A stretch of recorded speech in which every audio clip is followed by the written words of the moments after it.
Hey, good morning. Welcome to Hobby Evolution episode. Is my voice going out? Episode 676. Happy Friday.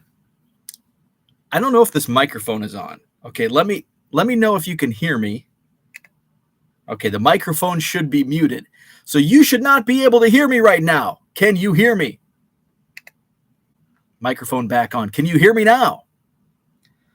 I don't know. I was having some microphone issues this morning. The What was the issue?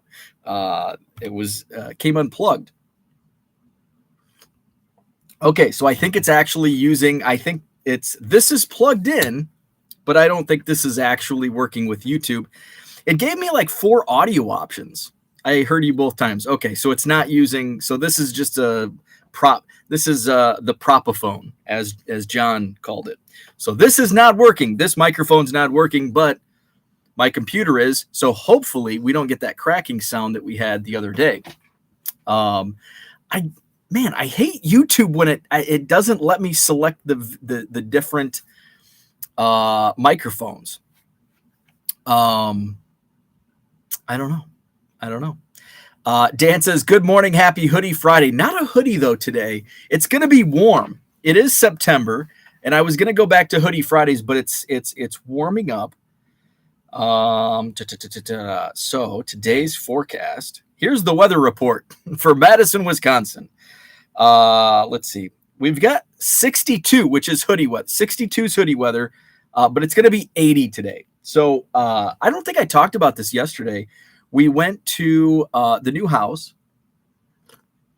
Herman says StreamYard will. I know. So we went to the new house Thursday. So this relates to the weather and my poorly dressing for the weather.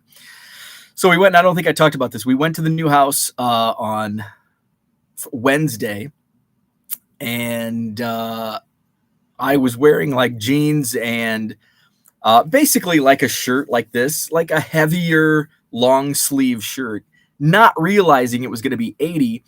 And so the house was warm. Isn't it interesting how people vary their thermostats in their house? Like we're 68 to 69. So it's like, so hoodie, like the interior of my house is always hoodie weather. But like my mother-in-law has it cranked at like 75, and it's like a sauna. And the new house, the homeowner had it set, and I looked, I just happened to be at one point standing next to the thermostat, and I saw it was 74. And there were 14 of us in the house because all of our subcontractor, our general contractor, our subcontractor, the designers, everybody was in the house. I counted, I did a head count, 14. I might have missed one. So it was rather warm. And it's like, you know what? I need to check this is the time of year in the Midwest where you have no idea what the weather is going to be like. It could be 60 and cold. I got to go put a hoodie on to go walk the dog in the morning. But then in the afternoon, the sun's out and it's 80. And it's like, holy crap, it's warm. So we got that done. We'll probably do another pre-walkthrough because we don't close on the house until December.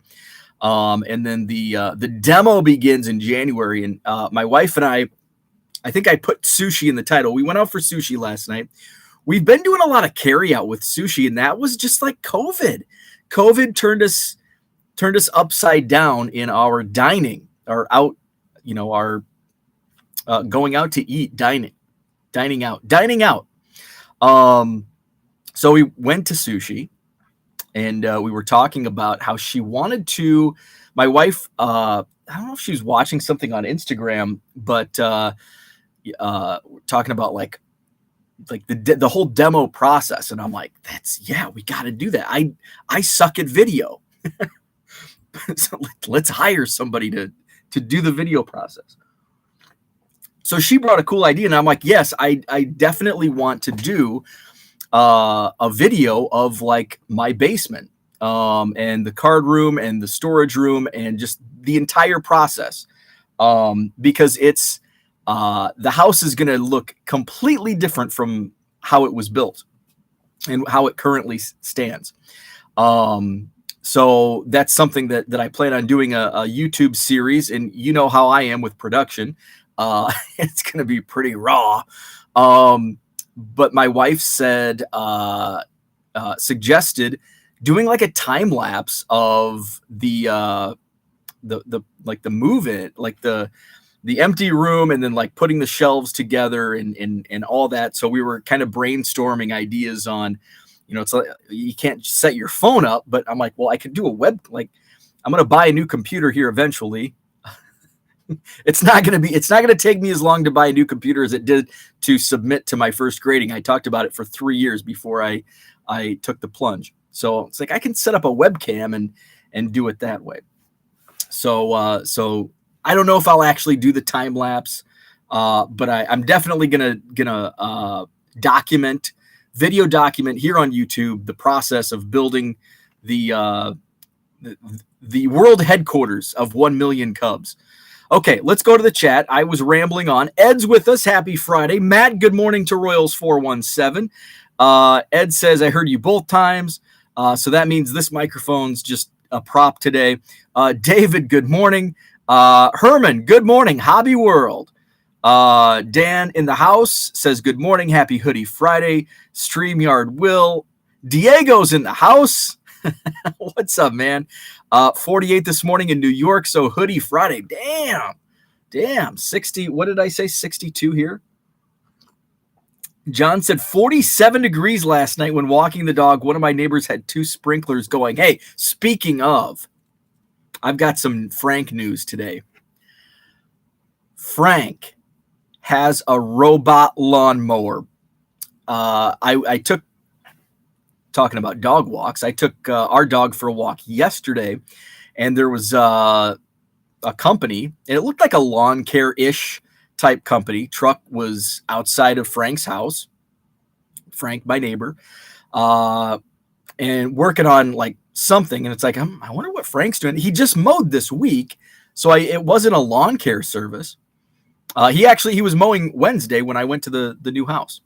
And I'm like, what? I wonder what's going on. And then yesterday afternoon, I happened to look out the back window, and there's a robot lawnmower in Frank's yard. And playing with the dog last night in our backyard, I noticed he had it. It was docked. When we came home from Sushi, the robot I should have taken a picture. The robot lawnmower was mowing Frank's front yard. I can't compete with that. Frank now has an in-ground sprinkler system and a robot lawnmower that can mow like 24 hours a day. I cannot compete with that. So I think maybe it's a good thing that I'm moving.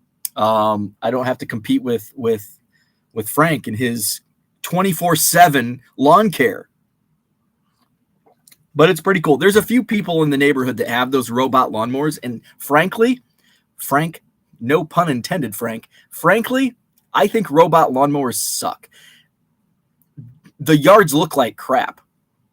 I looked back, and in Frank's yard, it looked like somebody took a golf cart and drove around his yard.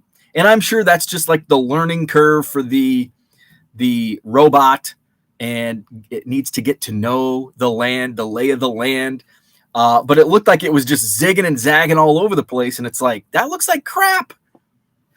I'll gladly just mow my once a week, and the lawn looks good as long as I, walk straight.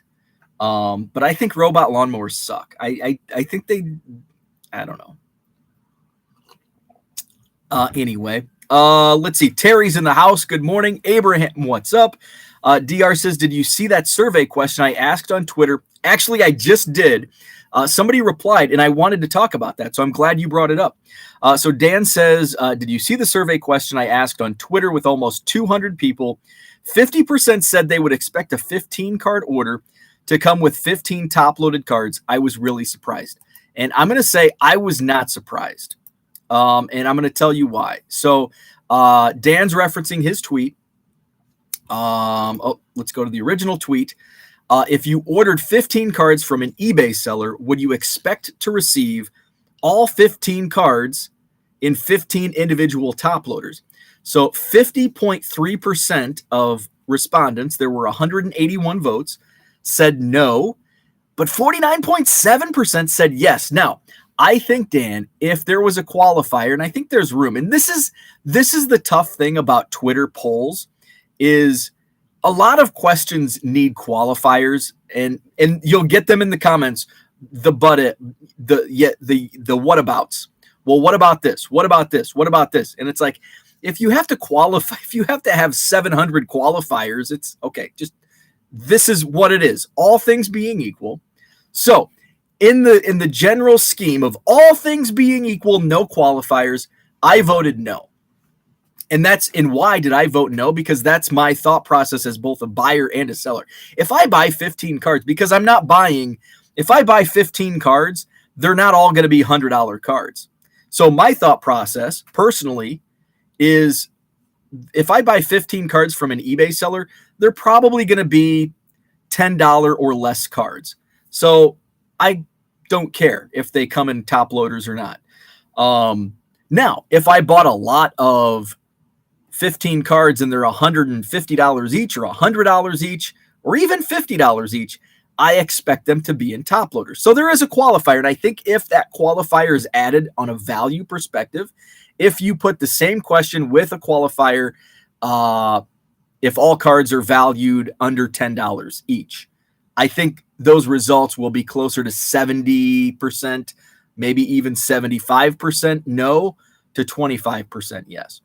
And as a seller, I practice that same mentality when I ship out an order. If there's a $20 card, if somebody orders 20 cards and there's a couple like $20 cards or $10 cards, I'll put those in a top loader or a card saver. But then the rest I'll put in I don't think I ran out of team bags. Then I'll put, the other 10 $1.50 cards, $2 cards, I'll put those in card savers.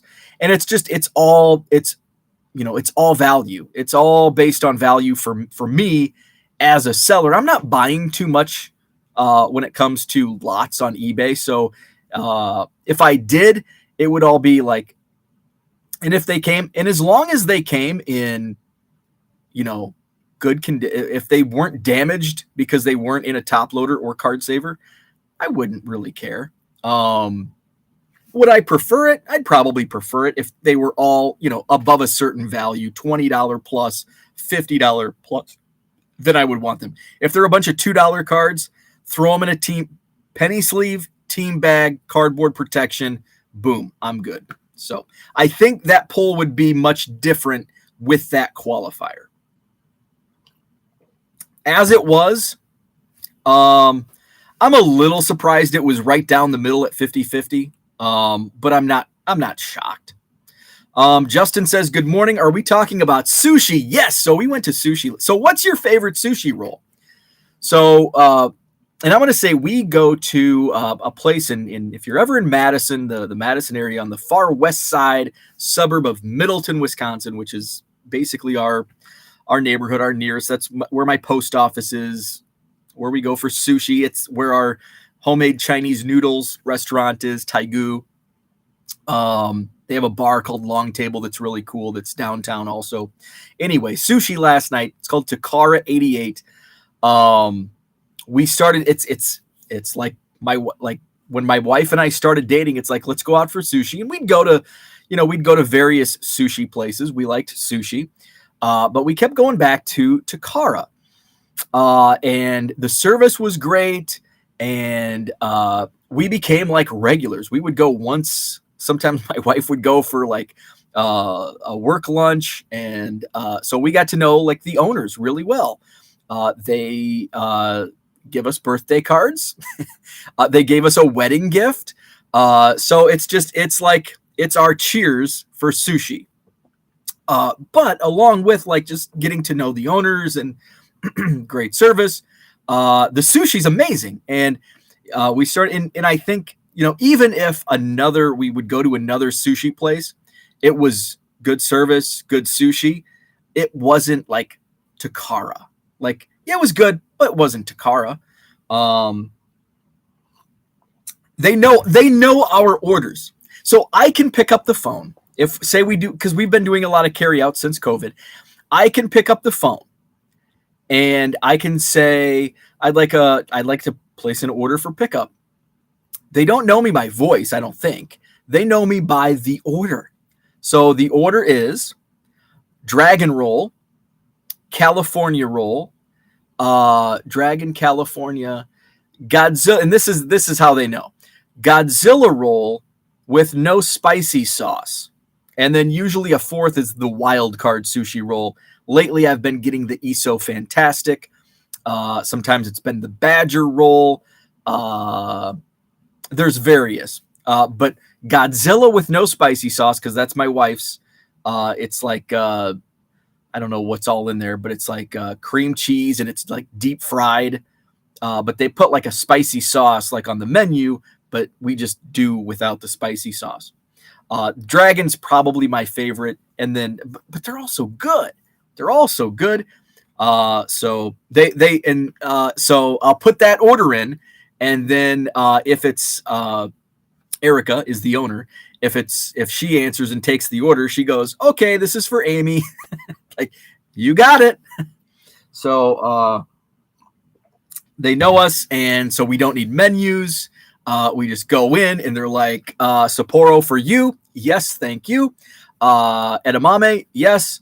And then they'll like recite our order. It's like, you got it. When we were going regularly to dine in, we would order like the same 4 rolls every week. Now we've kind of been throwing them off, keeping them on their game. So that's my sushi talk. Takara 88, if you're ever in Madison, head over to Middleton, Wisconsin. And Middleton's an awesome little, it reminds me of, like a small town, like not Mayberry, because that's a little, that's older times, but basically like a Hallmark Christmas movie. The setting, it's this quaint downtown. People are out walking, and you've got the post office over here, and you've got the Chinese restaurant here, and the coffee shop on the corner. Barrique's, by the way.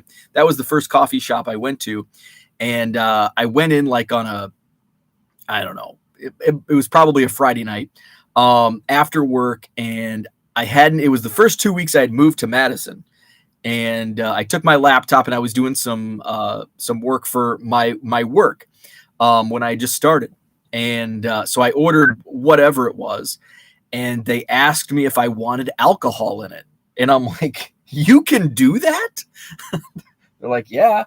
And I'm like, yes, please. And so Barrique's, and it's like a liquor store / coffee shop. Pretty cool. So that's on the corner right across from Takara. There's a place. Actually, my wife and I's first date was a block down. It was it's called the Free House Pub, and it's on the corner. And it was an old timey jail, like back in the 1800s. What else? Long Table I mentioned is a really cool. That's like in the new part. They're building there's a park right across from Free House, between Free House and Long Table. There's a green space that they just kind of made a park, and they do live bands. And I think they built like a bandstand. I just noticed that because we were sitting on the patio at Takara last night, and I noticed they put that bandstand up. So it's a very quaint little downtown, suburb of Madison. It's the quiet suburb of Madison. Victor, good morning to you. Waiting on the coffee. I've got my Dunkin'. This is just regular Dunkin' from the Costco. So once I go through that, I'll have to switch it back and go back to my Door County coffee. John says I need 68, 69 degrees. Rest of my fam are 70 or plus 70 douches. So I'm like in the 69 camp. That's what she said. My wife is like 68. And I can tell, like, isn't it funny? Like when you have your thermostat, you can tell when it's like 71. It's like, man, it's hot in here. And it's only 2 degrees warmer than normal. But that 2 degrees, you can tell. So I would probably prefer closer to 70. I'm I don't know, but I'm so used to it, and I think it's just because I wear hoodies because it's always like 68 in here that 70 feels so warm. So we're kind of on the here's what happens. In the summer, it's too cold for me. So I have to go outside and like just soak up the sun. Diego says, I'm heavier, so I need the cold to make the fat useful. There you go. Justin says, we are nice. I have some good sushi roll suggestions for you as well. I will always gladly take sushi roll suggestions. Holy cow, we've got some sex bots in the house. Thank you, Fall Creek, for deleting those. It's a sex bot Friday. Where we at? Skipped way ahead to the sex bots. Okay. Rich says we keep the house at 74 at night here in DFW during the summer, and it's plenty cool. Oh my God, 74, Rich. I would be sweating at 74. And listen to me. I say I would be sweating at 74, but I go outside when it's 100 degrees and just bake in the sun and sweat my rear off. Let's see. Herman says, I've come to love sushi over the last couple years. Never thought that would happen. Yeah, it was something like growing up. I grew up in a rural small town, and sushi wasn't a thing where I grew up. So it was always like, ooh, and sushi was always the like, ew, sushi. But then I had it, and it's like, damn, sushi, this is good. So now it's like I have to have it like once a week. Fall Creek, what's up? Good morning. Rich says, oh, and wish me luck today. Tooth implant. The dentist told me he did not need a new addition to the house, but that sucks. The pretty young thing who is the receptionist needs a down payment for a new car, right? I've got to go in for and mine's just a touch up. That tooth that you saw live break off. And you can't even really tell it's this one right there.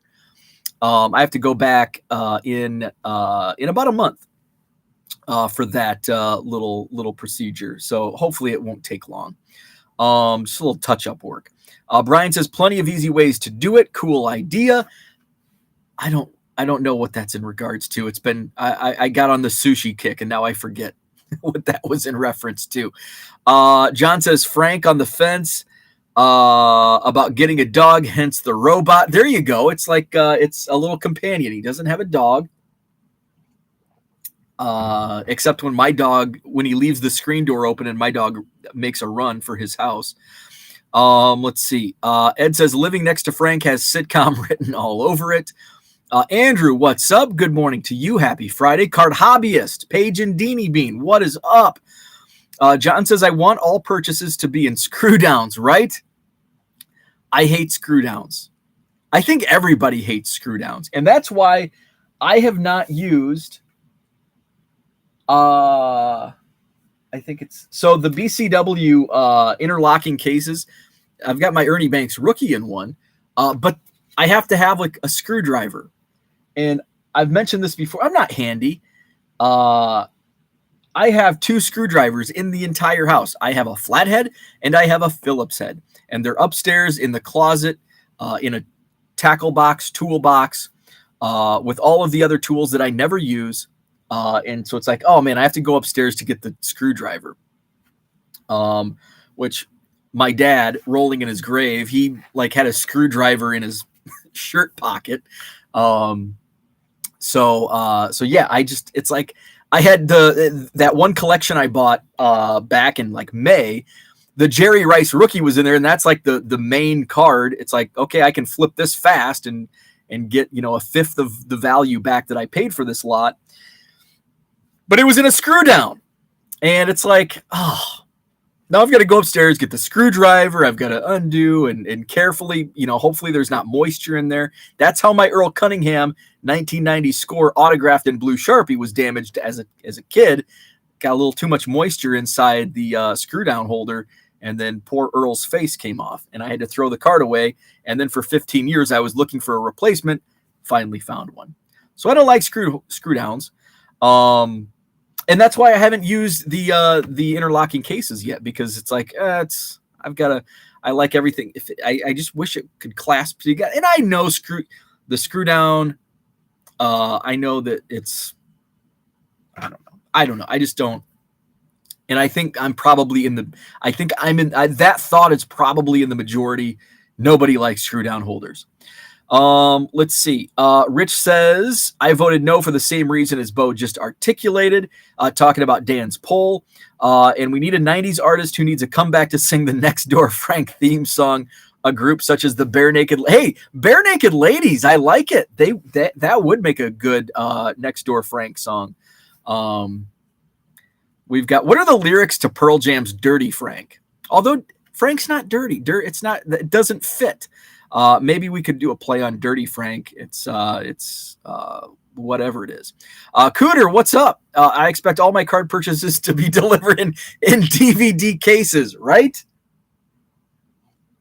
Right. And I want to get to movies. I want to get through the chat before I talk to movies. Otherwise, I'm going to totally forget what we were talking about. And I'm going to write that down so I don't forget. Because I watched a movie, and I'll tell you why I watched. First, I'll tell you when I get to it. I'll tell you why I watched a movie, and then I'll tell you about the movie, and I really liked it, and I would suggest it. So, coming soon, movie review. Fall Creek says, I saw a similar poll on Facebook asking how they ship PWE or padded envelope, and I couldn't believe how many people said they would never PWE even if the card is worth 50 cents. There is a segment of people, and I think that segment is getting smaller, especially with eBay's standard envelope program. I think more and more people are realizing, hey, it's not that bad. But I was thinking, Fall Creek, you and I were on the same exact page, because when I saw those results, and I thought, well, if there was a qualifier, it would be different, because I thought, if there was a question, I'm going to get back to Dan's poll. If you ordered 15 cards from an eBay seller, would you expect to receive all 15 cards in 15 individual top loaders? Results were 50-50, a mix. If you did the same, like similar verbiage to a question regarding PWE, would you send a card PWE? It's all about how do you interpret that question. I mean, there's got to be a qualifier, right? Because would I send a $1.50 card in a PWE? Yeah, I do 100 a day. Would I send a $50 card in a PWE? Hell no.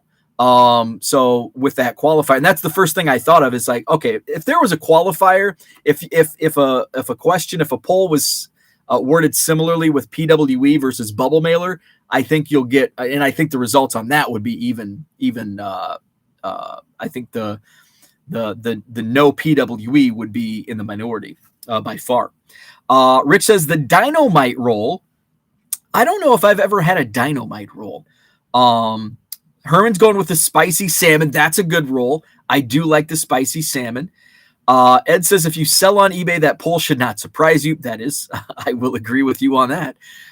Victor going with the classic Philadelphia. That is my favorite. Here's why I like the Philadelphia roll. Talking sushi, little sushi talk on a Friday morning.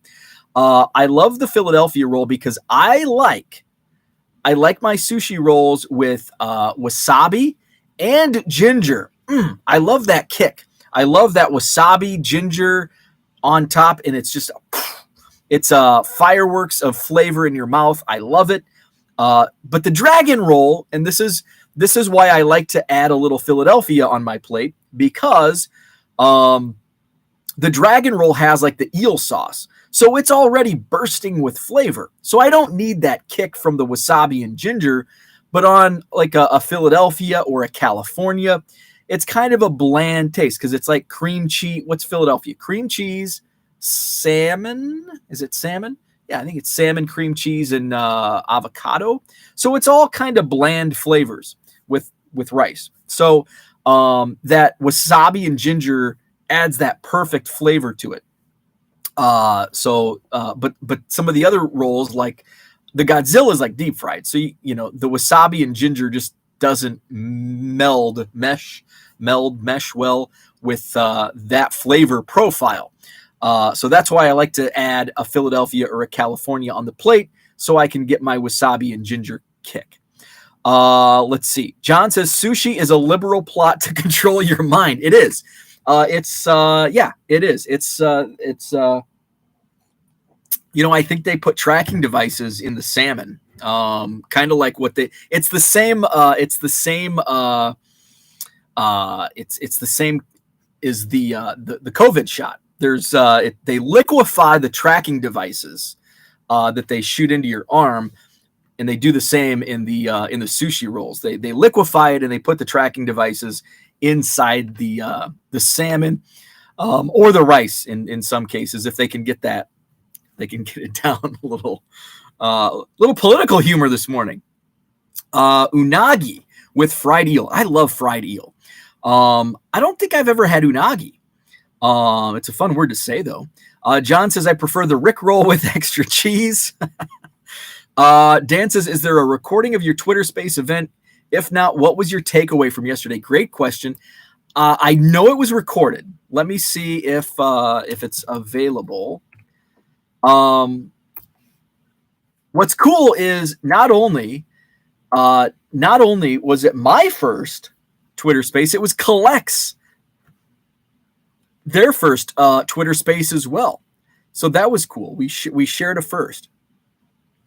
Oh yeah. So if you go to the Collect's here, I think I can probably copy the tweet. So here's the Twitter.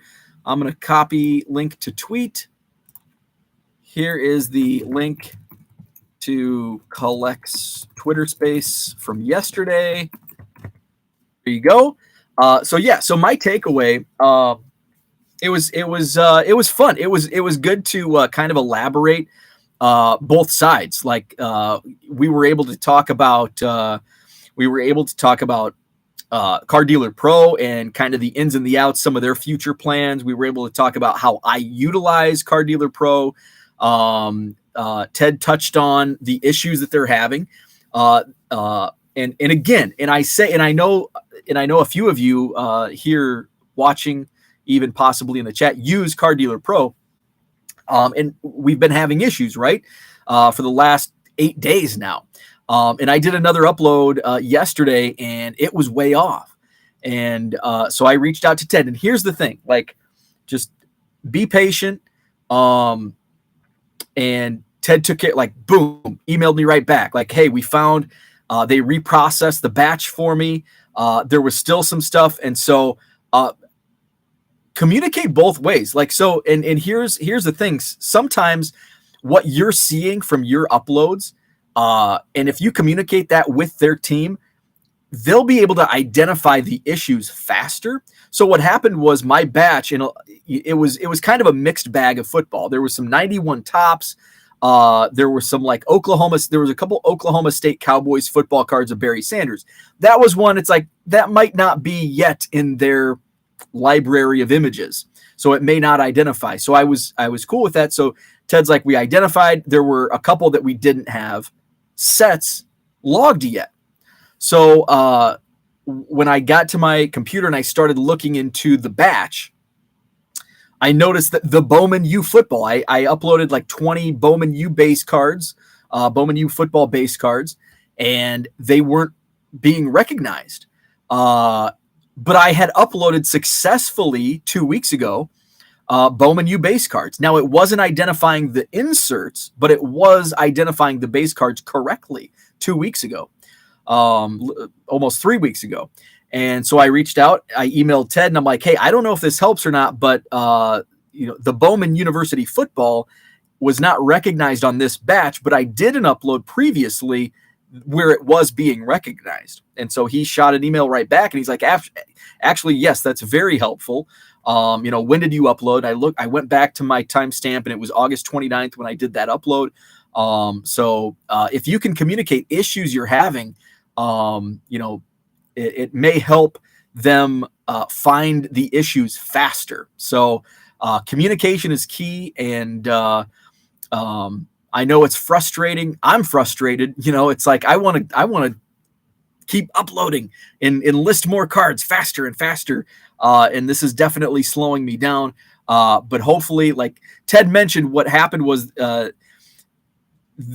the tweak they did within their system. It gets kind of computer techie that I don't understand. Whatever they did, it was supposed to increase the accuracy far more than where it was. But as we're seeing here over the last week, it's done the opposite.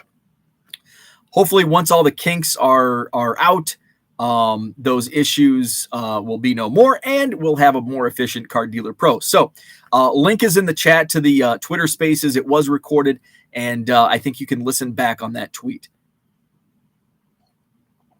Abraham says, so that was fun. We'll probably do it again. I am going to talk with, yesterday we talked about scanners. I've been using, I actually haven't been using my 8170. I used it for last night's batch. And I'm going to talk with Don Caruso from Fujitsu. We'll do a part 2. We did a part 1. Just go into my YouTube channel, type in Fujitsu, and in that interview with Don, we did a live StreamYard with Don several months ago. So we'll do one. I think it's going to be next week. So we'll have Don Caruso back on. He can answer some questions. We had a lot of questions in the chat yesterday, some of which I could not answer, but I'm sure Don can. So we can tackle that next week, and we'll probably do that live on StreamYard once again. Abraham says, my favorite Madison sushi is Takumi near Easttown. Favorite roll is soft shell crab. Here's how this sounds. I grew up like in the middle of nowhere in Illinois. And so like I had to drive, if the closest sushi place was probably 30 miles, 40 minutes away, the Quad Cities. So it was like if we wanted to go to the mall, if we wanted to go to the baseball card shop when I was in high school, had to drive half an hour away. East side's because I'm on the far west side, like cornfield across the street, corn in my backyard. So I'm like way out. I never go to the only time I go to the east side is to pick up my pallets of Goodwill. And I never go to the east side. And we hardly ever go downtown really. It's like, there's enough restaurants nearby. It's like we have our little 10-minute, radius, like, oh, we'll go here.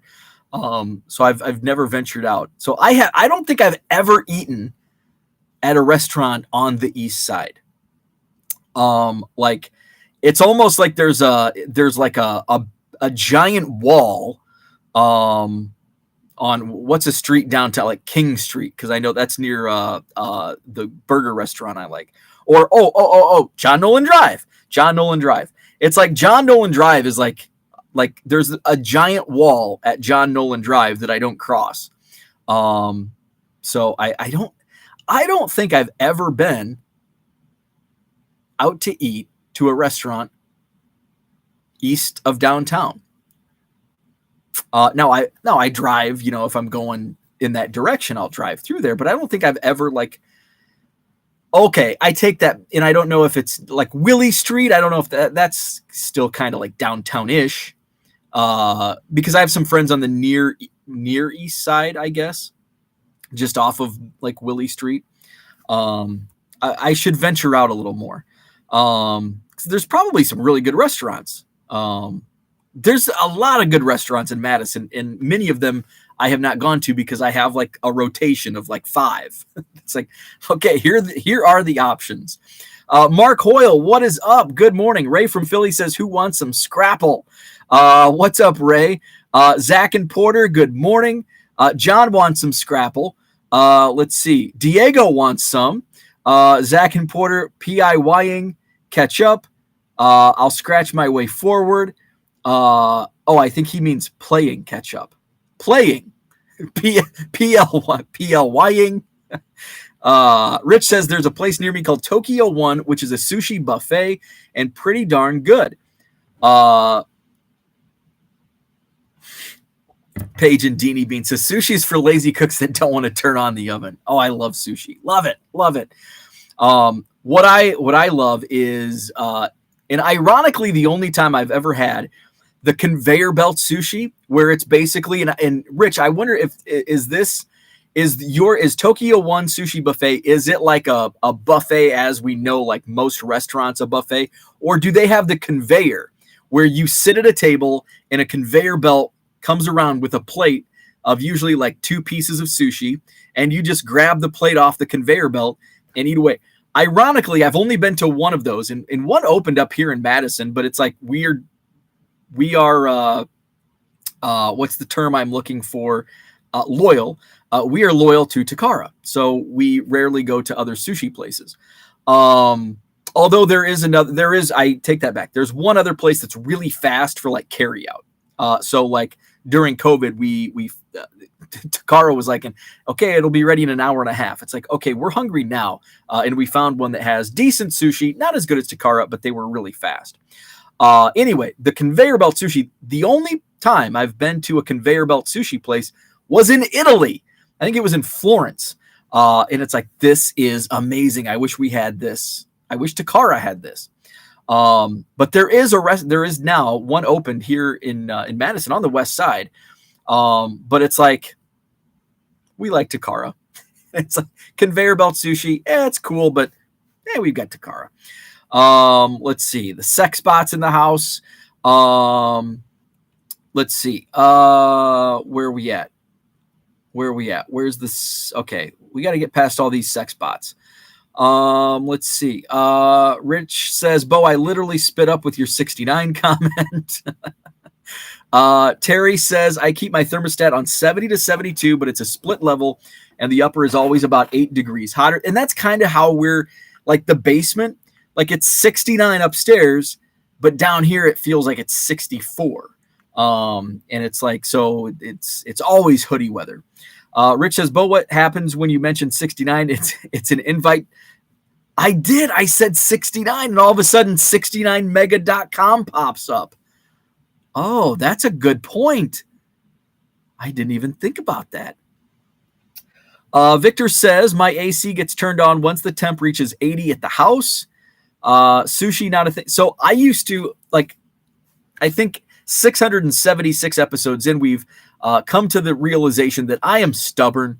Back in my bachelor days, it was like a badge of honor, like how long I could go, and a badge of stupidity, not a badge of stupidity, how long I would hold out to turn my air conditioner on. And the house that I had, it's just a really small house, and I had a window unit in the bedroom, and I'd put it in. Usually I'd wait till like July. And I think the latest I would ever go, like in the Midwest, and I was in Macomb, Illinois, so it's, center of the state. I'd get to like July 12th, and usually the last few days of in July, I was like sweating, and it's like, okay, I've got to break down. It's like, hey, and I would like brag about it, like I made it to July 12th this year. It's a new record, and it's like, and I remember talking to, I was at it was a 7-on-7 football league for high school in the summers, like in July, and Big Ed was the principal at the high school there. And Ed's like, because I would talk about, I don't know if I'd probably talk about it on the radio or maybe blog about it. And he's like, I went to college and got a job, and that's when I realized, I didn't go to college and get a job to not have air conditioning. So, but I grew up like, my dad was stubborn and did the same crap. I don't need air conditioning. So I grew up like not, and I'm sure he grew up, when he grew up back in the olden days, without air conditioning. And so it was like, it's how I grew up. So, but now it's like now, and then when I started dating my wife, and when we got married, and it's like, okay, this air conditioning thing is all right. Like, okay, you get to a certain point, you're not 25 and super stubborn, you're just 30 and semi stubborn. So, let's see where we at. Rich says, sushi not a thing in the middle class New Jersey suburbs in the 60s and 70s. Well, I wonder when sushi became like a bigger thing, because I'm sure, I'm sure it just kind of popped up and became a thing at some point. Let's see. Did you dip? You dip, Daniel? I'm so happy that this chat has returned to the true purpose of a food chat. Who cares about baseball cards anyway? There's so many content creators talking about baseball cards. We're talking sushi. Let's see. Card Hobbyist says, as a kid, if I complained about It being hot in the house, my mom would remind me she grew up in the tropics without air conditioning. We didn't have central air in South Florida, just window units. Yeah, like I certainly didn't grow up in the tropics of South Florida, but that heat and South Florida. I know the humidity in South Florida. We get a little bit of that humidity in Central Illinois, North Central Illinois. Some of those July and August days, it was pretty brutal. I remember I would lay in front of the box fan for two reasons. Number one was because it was so damn hot in the house, but number two, I could talk into the fan and I would sound like Darth Vader. So that was always talking to the fan. Luke, I am your father. Herman says, hey, Cooter, what's up with Oklahoma opting out of playing Georgia next year? Ooh, smack talk. Rich says, when I moved to DFW, my coworker and friend made me an offer. If I could eat the wasabi by itself, he would pay for my sushi. Have I ever shared my first wasabi story? I'm sure I have. So the first time I ever had sushi was wasn't really that long, I guess 12 years ago, 2010. I think it was 2000, maybe 2009. Anyway, it was about 10 years ago, 12 years ago. I went to California for my friend Quincy and his wife Mallory's wedding. And they got married on a cliff on the ocean in Carmel. And so I made it kind of a man. I called it a mancation because I think I had just broke up with a girlfriend. And so like I was flying. And ironically, I say flying solo. Jason Derulo's song Solo was like the big hit. So it was on like every other song. It was Jason Derulo, Solo, and Katy Perry, California Girls, which was a good fit since I was in my first time in California. So I remember I flew into San Jose, picked up my rental car, drove, and I first drove to San Francisco, and I stayed a couple days in San Francisco before going down to Carmel, and then I finished my trip in San Jose.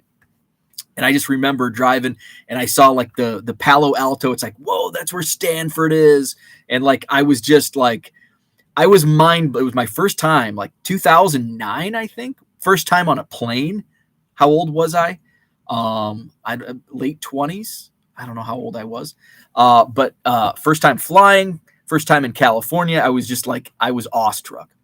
And so I get to San Francisco and I'm walking around. I'm just like walking all over the place. And San Francisco is kind of a dirty, dirty city. But I went into, I think it was Chinatown. Which I know China is not really sushi, but more Japanese. But I think it was in Chinatown or near Chinatown. And I popped in. I'm like, I'm in California. I'm going to have sushi. And there was this glob of green stuff that was on my plate. And I looked at it, and I had a few Bud Lights in me at this point. And I see this green glob. And green's my favorite color. And it looked like butter. And I'm like, cool, green butter. And so I took a big old scoop of this green butter. I layered it all over this sushi roll. And I took a bite, and I thought my head was going to explode. It was a powerful, powerful wasabi. It cleared my sinuses. They've never been that clear ever in my life. My face probably turned as red as this shirt. I thought my head was going to explode, like the Scanners movie. Remember Scanners? The guy. That's what I felt like was going to happen to me after eating that big pile of green butter. It was not green butter. It was some pretty spicy wasabi. So that was my very first meeting with sushi and wasabi. Thank you, San Francisco. Sooner fans view any season with one loss a failure. Let's see. Rich says, we grew horseradish in New Jersey in our yard, so wasabi was a piece of cake, and that was damn good sushi for free.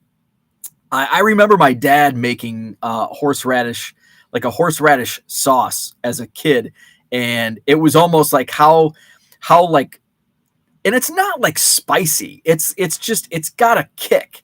I wouldn't classify it as spicy. What would you call that? But I just remember my dad and my uncle, like, and I was, man, very young.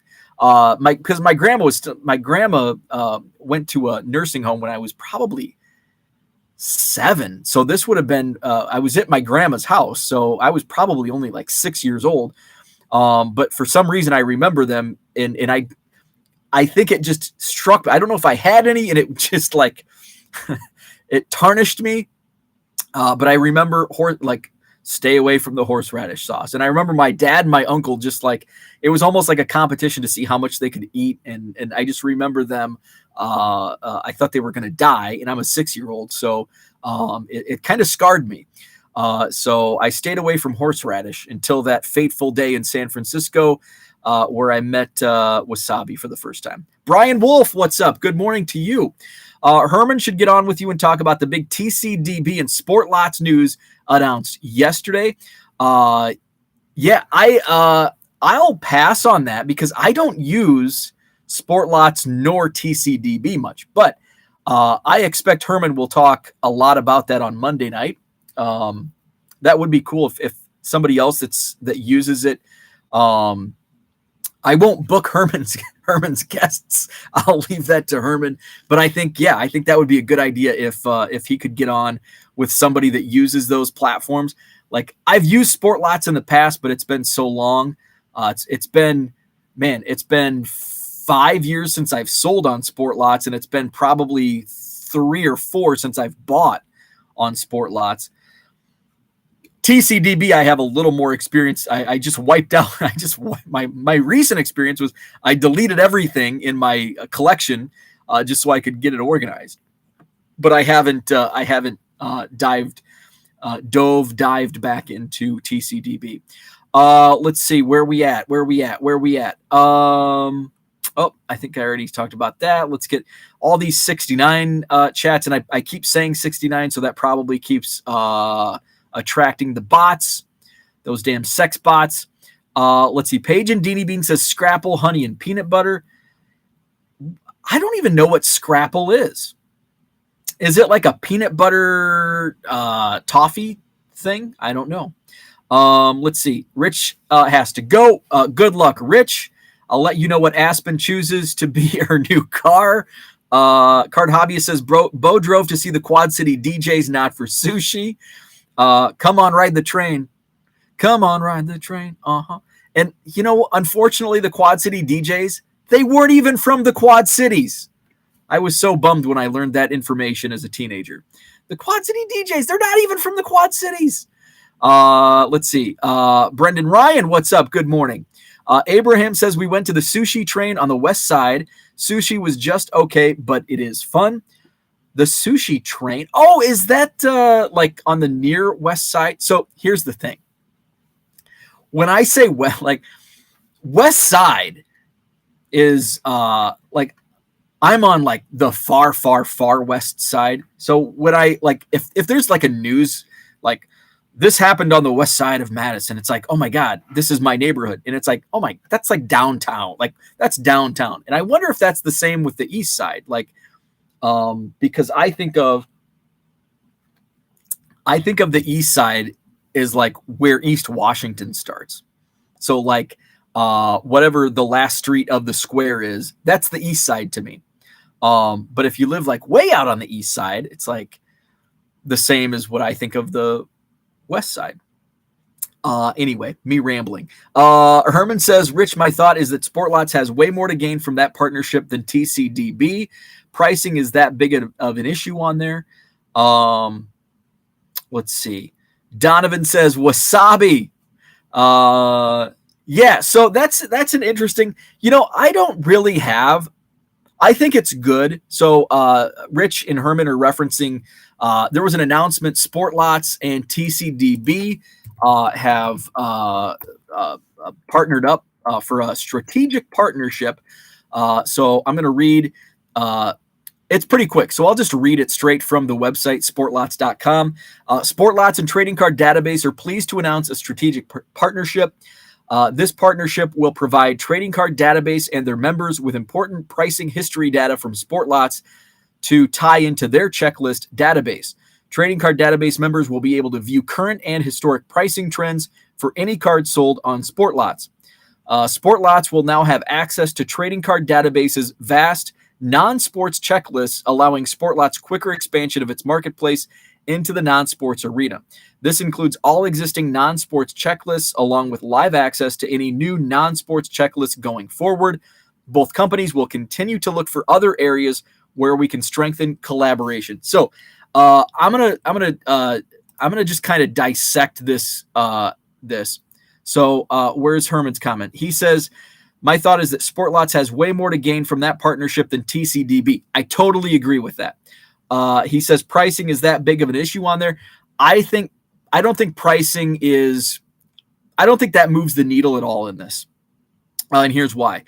The pricing, because pricing on Sportlots, it's basically like everything's 18 cents. Like there's so much, it's just 18 cents. And I don't think that's a true indicator of actual prices. And a lot of times, and I had this as a seller, I was selling heavily on Sportlots in 2016 and in 2017. And there were in one of the cards that I got bit as a seller, where I would price everything at 18 cents. And it's like, hey, if I sell it, awesome. But there were times, and I'm like Bowman, where a player would get called up, hit a few home runs, and now those cards are selling for $3, $4. But I didn't go back in price just because it's. I use Sportlots much like I use my quarter box inventory at card shows. If I have a bunch of first Bowmans in my quarter boxes, they just sit until the end of the year when I basically freshen my inventory and go through. It's like, oh, hey, this is a $5 card now, where it was probably a $1 card, good for a quarter box back in April, May. So that's how I approached Sportlots, where I didn't go back and adjust pricing. And so Rhys Hoskins was one. His first Bowman, I had like 4 or 5 of them in my Sportlots inventory, priced at 18 cents. Somebody bought them all and got a great deal. And so that was one of the reasons, one of a few reasons why I quit selling on Sportlots. Not the main reason, but it was just part of the overall thing. So I don't think pricing, I don't think that really affects either platform. Again, I don't really use either platform, so I can't speak too intelligently on that. But in my opinion, the pricing doesn't really have much. I think the biggest thing here is for Sportlots. So I'll totally agree with Herman's take that it benefits Sportlots far more, is that Sportlots can now have non-sports. So Sportlots gets those checklists that they have not had. So they can add those checklists and people can add non-sports cards to Sportlots. This actually makes me consider starting to sell on Sportlots again with non-sports, only non-sports cards, because here's why. I've noticed non-sports card singles don't really sell well. And I'm talking like more, not like the rare, Marvel inserts or, some of that stuff. I'm just talking about like Howard the Duck, Charlie's Angels, Dick Tracy, Batman, some of those sets where I think there's an audience on Sportlots. I think that could become a big thing. So I think I'm actually going to start setting aside my non-sports cards, and I'll start selling on Sportlots non-sports cards. That moves the needle for me. So I think that's a huge deal. And I think Mike Summer agreed. I don't want to speak out of turn, but let's see what Mike said, because I saw Mike had a comment. Shout out to Mike. I think he watches. Let's see. So, and Mike is big time seller on Sportlots. So one of Mike's tweets was awesome news. Trading card database comes up in almost every super collector interview I do, and I can't wait to be able to start listing more non-sports. Seems like a win-win. definitely. So so I know Mike is a big non-sports guy too.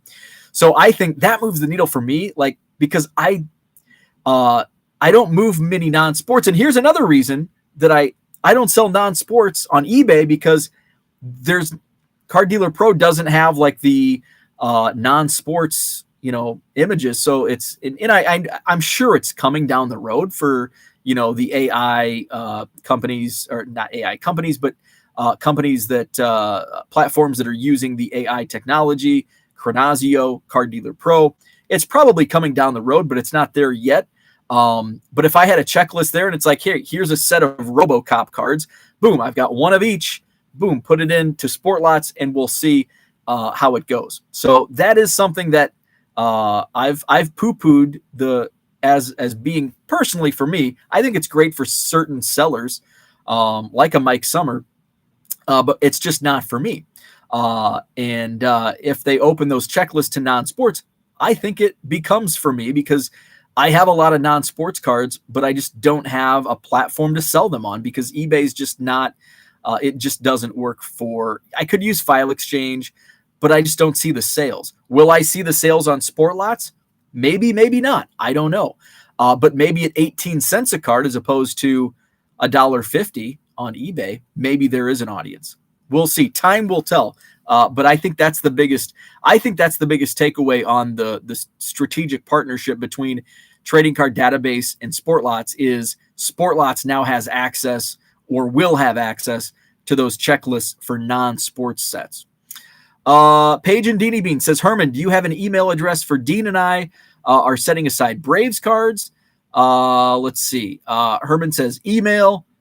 There's Herman's email. Playing ketchup, love Philly roll and wasabi. It's a great combo. If I only knew someone that uses TCDB, isn't for let's see. The 18 cents is more of an indicator of lack of sales volume or oversupply. Whenever I think about selling on Sport Lots again, I imagine going through their clunky interface to upload inventory. No thanks. Hey, I've got better news. I've got even better news, because last week Sport Lots had another announcement. So man, they're all over it. Significant improvements are coming. So who mentioned that? Card Hobbyist? Card Hobbyist says, and I do want to go back to your comment about the 18-cent price. This came out last week, I believe, from sportlots.com. In the coming months, Sport Lots will start to go through a major facelift. We have hired a dedicated web developer to the team, which will help us transition to a much improved website. The site will have significant changes, which will include making the site mobile friendly, incorporating non-sports cards to the site, which we just learned about is through their partnership with TCDB, and enhancing site navigation and functionality. Many of these enhancements have been ideas that have come from many of you. We have been promising many enhancements to the site over the years and just haven't had any time to do this. This will change with the hiring of a dedicated web developer. So hopefully this does come to fruition. They will raise that 18 cents will become 20 cents. Later in the release, Sport Lot says this all doesn't come without a significant cost. So in order to raise the revenue to pay for the web developer, I have decided to add 2 cents to the price of all cards sold in Sport Lot stores. This won't cover all the costs, but it will make a big dent in these costs. For sellers, this 2-cent increase will not have any impact on their Sport Lot fees or PayPal fees. So that base price will go from 18 cents to 20 cents. So I want to circle back to Card Hobbyist's comment about an indicator of lack of sales volume or oversupply. Here's the thing. Sport Lots is a great dumping ground for box and case breakers. That's where I was finding my most success as a seller, was ripping and flipping cases. I'd put all the base commons and inserts on Sport Lots and I'd move them, especially at release. I could sell inserts for 50 cents to $1. All the commons, 18 cents. But if you're listing a lot of, past a week after release, because those set builders on Sport Lots, they're like on it. Like as soon as those checklists are out and those sellers have uploaded the new inventory of, a set that is released this week, a product that's released this week, they're on it. So by 2 weeks later, you're kind of missing out on those sales. But I will say there's so many, like, let's just, since I have Sport Lots up, Let's do a real time data here. I'm going to go into my eBay last sold, and I'm just going to pick out a junk wax sold. By the way, my eBay store has just been crazy the past couple weeks, doing really well, which it was down for a time. Okay, I sold just a couple hours ago. I sold a 1993 triple play card number 51, Tony Gwynn. So let's go to the 1993 triple play set. So I'm going to search by set, baseball 1993. Crap, is triple play even an option? Oh, who made triple play? Let's just do Tony Gwynn. Let's do a search, Tony Gwynn. I can't remember what company it was, Don Russ or whoever. Okay, come on. Okay, here we go. Here we go. So, and this is why it's clunky, because now it's like, well, I want to find 1993 Tony Gwynn, and I don't have other options to search. And the attributes. Okay, so I've got to find 1993. So let's just go to page 5. And see if we can find 90. So here's the downside to Sport Lots. It takes forever to search for a card. Because I want specifically the 1993 triple play Tony Gwynn. And I'm sure someone who uses Sport Lots more often than me can probably find this much faster. But if you're a novice and you're trying to find these, so I want to find triple play. So I'm kind of glad I use this as an example, because it's not listed as 1993 triple play. It goes Topps to U.S. playing cards. So it's another set, 1993 triple play. Okay, so you'd be surprised how few 1993 sets there are. Let's see, Don Russ triple play. So there's 216 Don Russ triple play Tony Gwynn cards, and let's see how many there are. Once, damn it, this is not. Okay, so we need 1993. Oh, there we go. So, okay, so there's 216 copies of this. Can I view by price? And now it's pretty much all of them. One seller has 59 copies for 18 cents each. One seller has 11 copies, 10 copies, 20 copies, 18 copies, 18 cents a piece. I sold it on eBay for $1.50. Yet there's about 200 copies on Sport Lots for 18 cents. But because the site's so clunky, it's so hard to find, I can go on eBay. If I want a 1993 triple play Tony Gwynn, I type it into the search and boom, it pops up.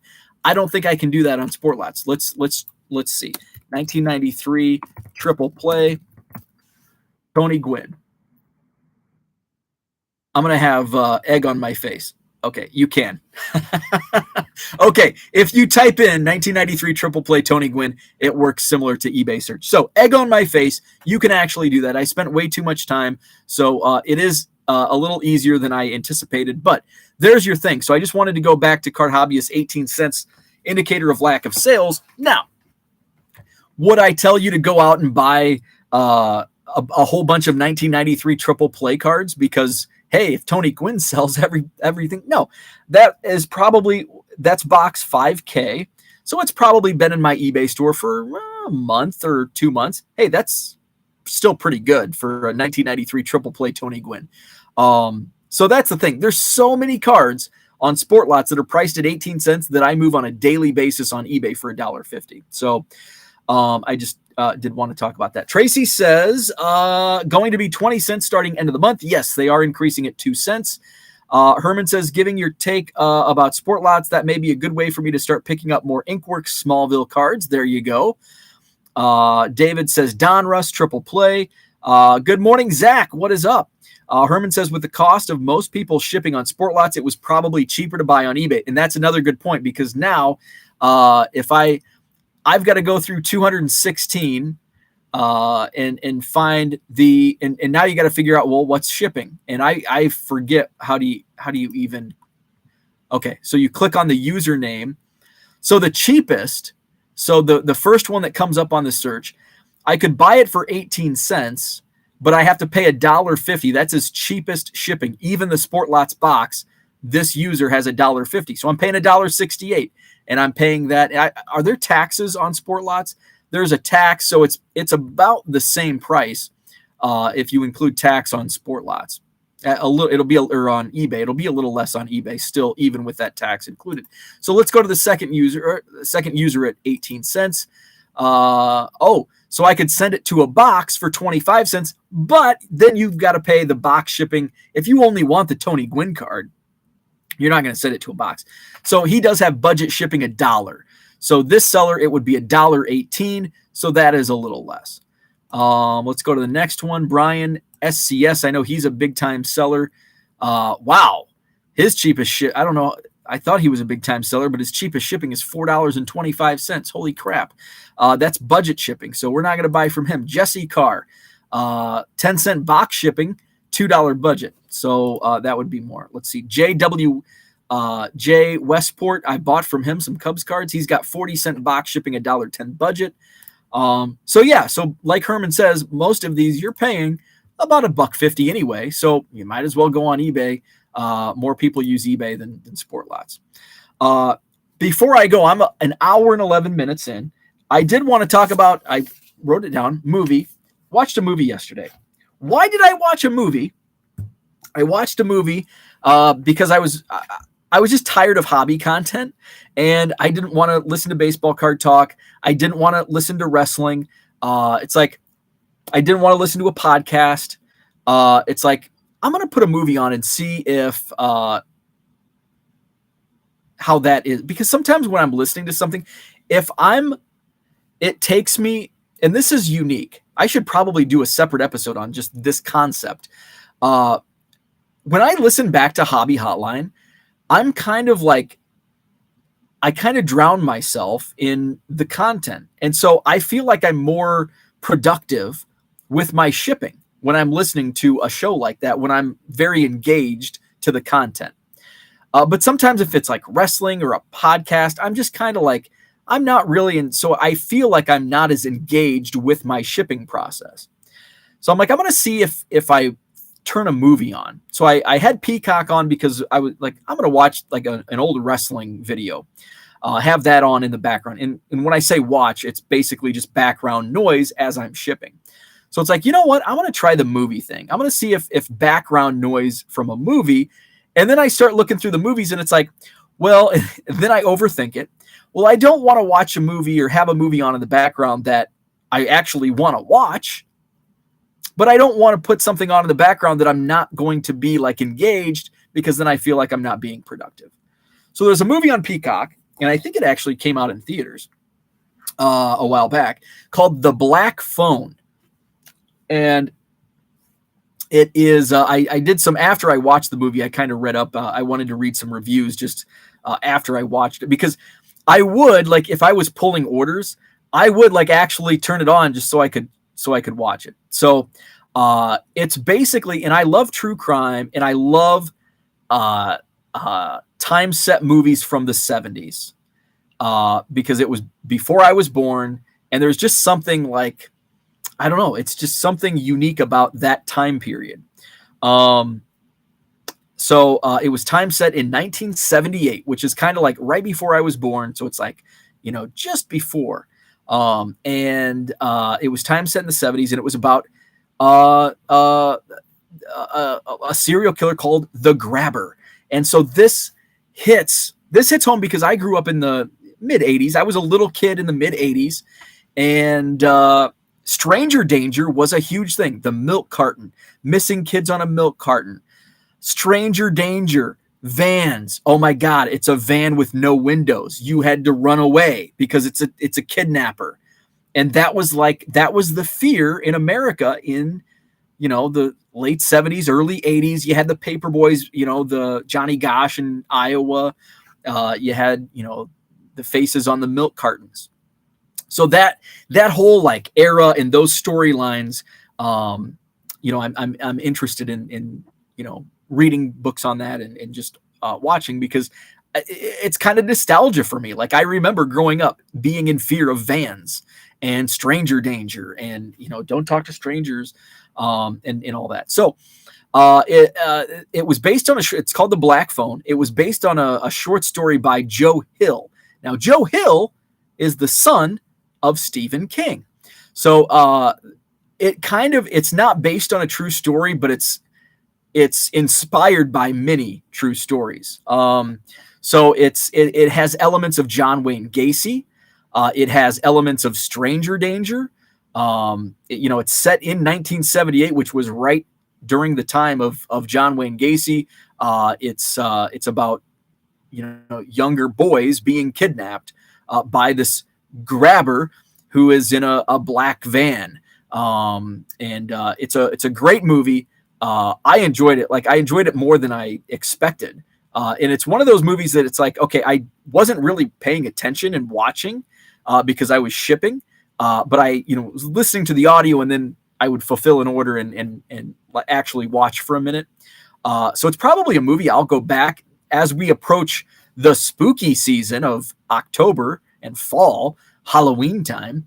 It's a good time that I like scary movies. So I'll probably go back and watch it. It was really well done. The movie, the writing was great. And the ending, it was kind of and here's the thing, I didn't know how the ending was going to turn out until the very end. Because it got to a point at the end where it's like, oh no.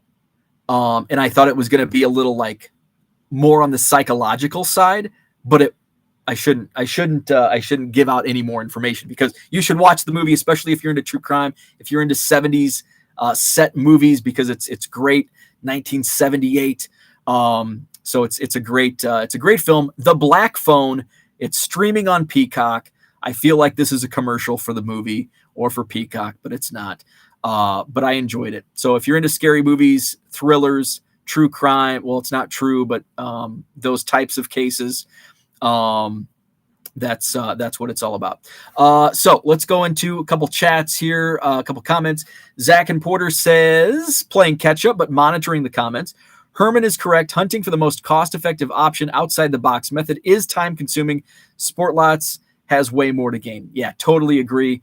Matthew says, have you attempted to use Instagram Shop, Twitter Shop, Facebook Marketplace along with your eBay, or just strictly use eBay? Thanks again. You are welcome. Strictly eBay. And I mentioned this yesterday during the Twitter Spaces. So Car Dealer Pro is actually gonna do a platform, their own platform, and I think that's why they were kind of some of the questions asked about eBay and some of the issues. There's a lot that I would change about eBay. eBay's my number one platform, and it's probably going to be now with Sport Lots having the option of non-sports cards. I may open it up and do non-sports on Sport Lots, but I don't want to have too many vertical platforms, and that's just personal preference. So no, I will not do any Instagram, social media type sales. I like to keep it all on eBay. Let's see.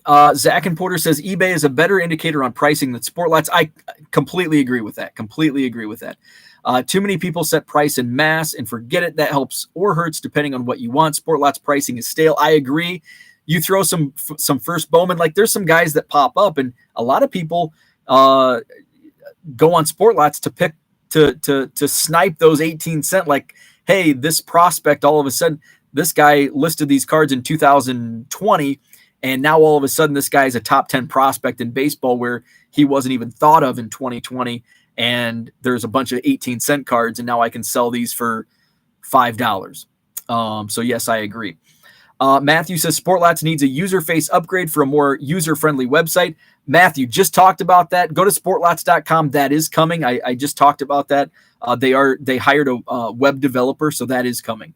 Card Hobbyist says the Adam Walsh case was the huge story in Florida that reinforced the stranger danger there. That happened close to where we lived. Yeah, that spurred what's the guy's name? Walsh. John, is it John? John Walsh and America's Most Wanted. Brian says, yeah, with kids, I hate these movies. Yeah, and I get, some, yeah, it's not for everybody. Let's see. Henry says, I still prices out of this world. Tops had an online product box for 45 that sold out in an instant. They are triple plus on eBay. Locked me out, would not let me finish registering. That's a bummer. I think that's all I had. We talked sushi. We talked movies. We talked sport lots. It's an hour and 20 minutes in. So no card shows for me this weekend, which is kind of a nice. I may do a long bike ride tomorrow. So I will be live Saturday and Sunday this weekend, probably say 8 a.m. tomorrow morning, approximately. Weekend times are always TBA. Just kind of pop on when I pop on. What else is going on? Next Saturday, we're going to have a sold-out 125-table Madison card show. Sheraton Hotel, John Nolan Drive, 9 a.m. to 3 p.m. That's next Saturday, September 24th. 125 tables. Looking forward to that. The big Midwest premiere is we are exactly 1 month out from a 250-table show in Loves Park, Illinois, just outside of Rockford, the Indoor Sports Center. 250 tables running from 10 a.m. to 5 p.m. each day. That's October 15th and October 16th. There's the Skybox Bar Restaurant overlooks the show floor, which the show floor is on an indoor soccer field, so it's nice, cushy turf. So that is October 15th and 16th in Loves Park, Illinois, at the Indoor Sports Center, just an hour west of O'Hare Airport, right next to Rockford, Illinois. So that'll be a fun one. Let's see. Herman says, birthday week coming up next week. Took the whole week off for my 50th. All right, Herman. Love it. Love it. So with that said, I bid you adieu. Have a great Friday. Have a good weekend. If you're not going to be around this weekend, I'll be live tomorrow morning, sometime 8 a.m.-ish. So have a great Friday. Have a wonderful weekend, and we'll catch you tomorrow.